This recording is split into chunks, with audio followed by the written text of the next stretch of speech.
looks like Kanye's past with anti-Semitic comments and remarks and erratic behavior goes way farther back than just 2022 when he got canceled and deplatformed and got dropped by his talent agency and Adidas. It actually goes further back to 2013. I just saw this report headlined, Kanye West drew swastika in first Adidas meeting, told Jewish manager to kiss Hitler portrait daily. When I saw that, I'm just like, where the hell do you find this stuff? Okay, so the New York Times did this extensive investigation of Kanye's entire history and partnership with Adidas. And it's ironic because Adidas was one of the last to drop him when he was getting canceled by the media. And it's also ironic that Adidas itself has history with Nazis, as its founder was a Nazi. It's a German company. And I guess they put up with his anti-Semitism and erratic behavior for much longer than anyone knew before.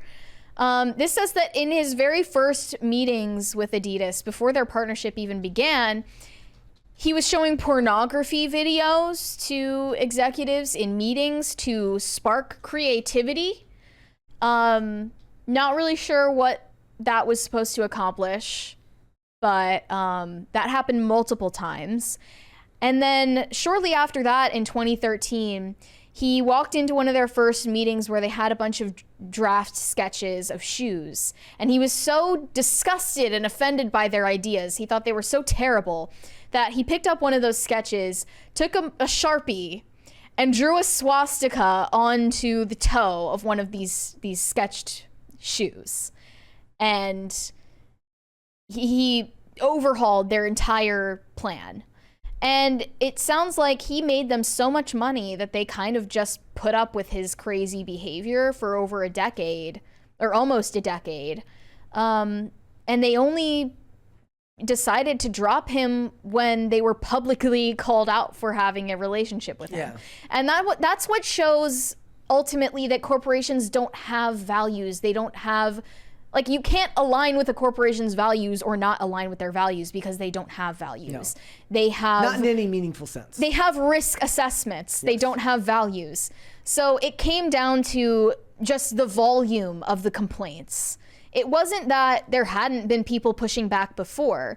There were plenty of people from inside Adidas that were constantly saying that he was making everyone uncomfortable. He was dangerous to be around. He's like in meetings throwing shoes at the wall and, you know, having mental breakdowns all the time. And, you know, making all these crazy demands, accusing them of enslaving him if they don't give him enough money in his pocket with zero oversight. And they had been putting up with this for so long because he simply was their moneymaker, because they were about to sink before he came around. Nike was the sneaker company, and he saved them from that.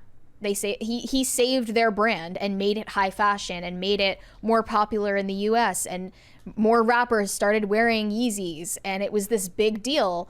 And they took advantage of that, knowing that he was crazy and mentally unstable and bigoted and all of these horrible things. They didn't care.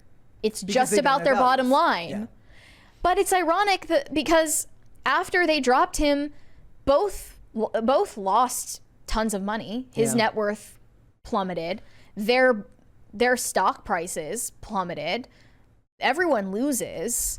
And you don't even come out looking like the good guys. Because you're villainized for having a partnership with him in the first place. So that was him drawing the swastika. That was that story. But apparently, remember that TMZ interview that Kanye did where he said that 400 years of slavery sounds like a choice? That was a big deal at the time, but apparently a part of that wasn't aired was him saying that we need to love everyone, including Hitler. That he said that in that interview in 2018. Do you think that he's... So this goes back further than 2022. This was in 2018 that he was saying this, and they were just trying to keep it under wraps. They were trying to suppress it, and people weren't talking about it. Scooter Braun, who by the way is Jewish, was representing him at the time and defending this behavior.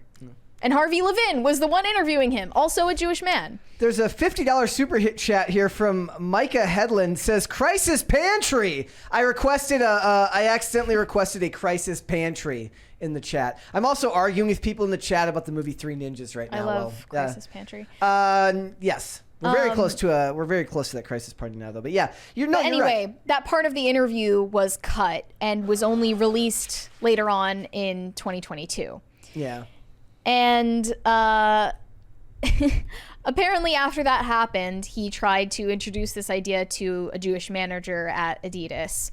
It says, though it's unclear whether anyone at Adidas knew back in 2018 about his Nazi remark, Mr. Wexler, who is Jewish, told colleagues about something similar that had led him to yell at Mr. West.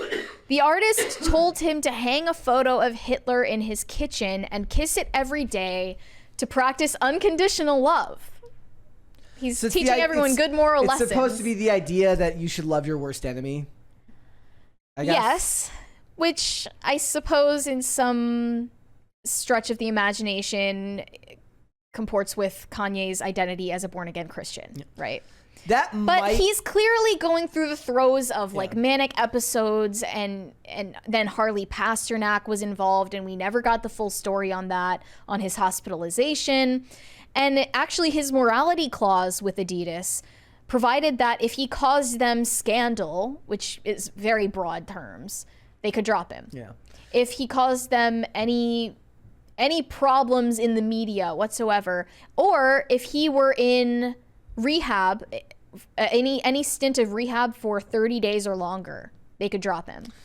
So he wasn't really incentivized to seek out help for his addiction issues, which he later talked about. Yeah.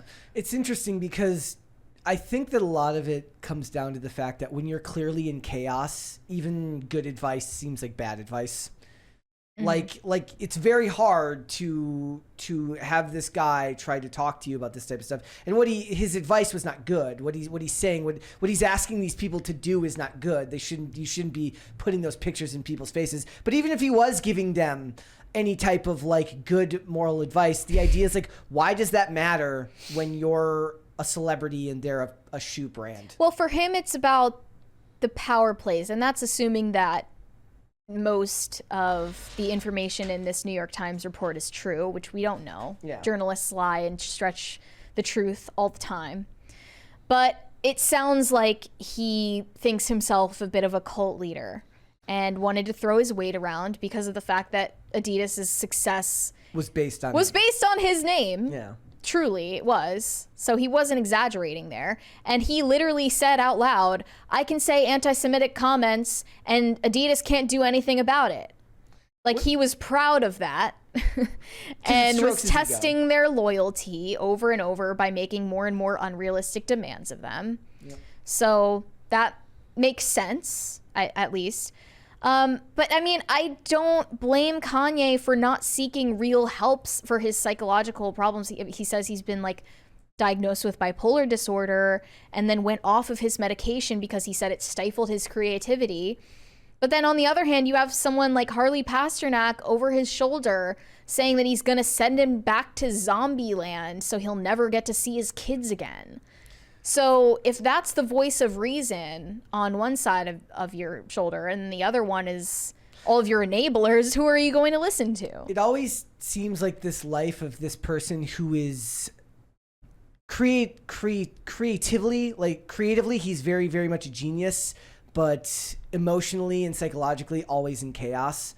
And how does someone It's not an uncommon combination. No, it's not historically. So to be creatively really, really smart, to be a genius, but also be unbelievably troubled in all these other areas of your life, and then combine that with just how much money is at stake, and all of the people that can get screwed in the process. It's not hard to believe that these situations don't work out exactly the way they do. It does kind of put into perspective that even the most abhorrent thing can be held back if they feel that they can use it to their benefit later, to the point that interview being in 2018. Well, if it should have theoretically to them been just as outrageous and just as egregious then as it was in 2022. Why was it saved for a rainy day? Exactly. That's what bothered me so much about Kanye's big Trump level cancellation that happened last year, Yeah. and him getting dropped by Adidas pretty late in the game in October last year,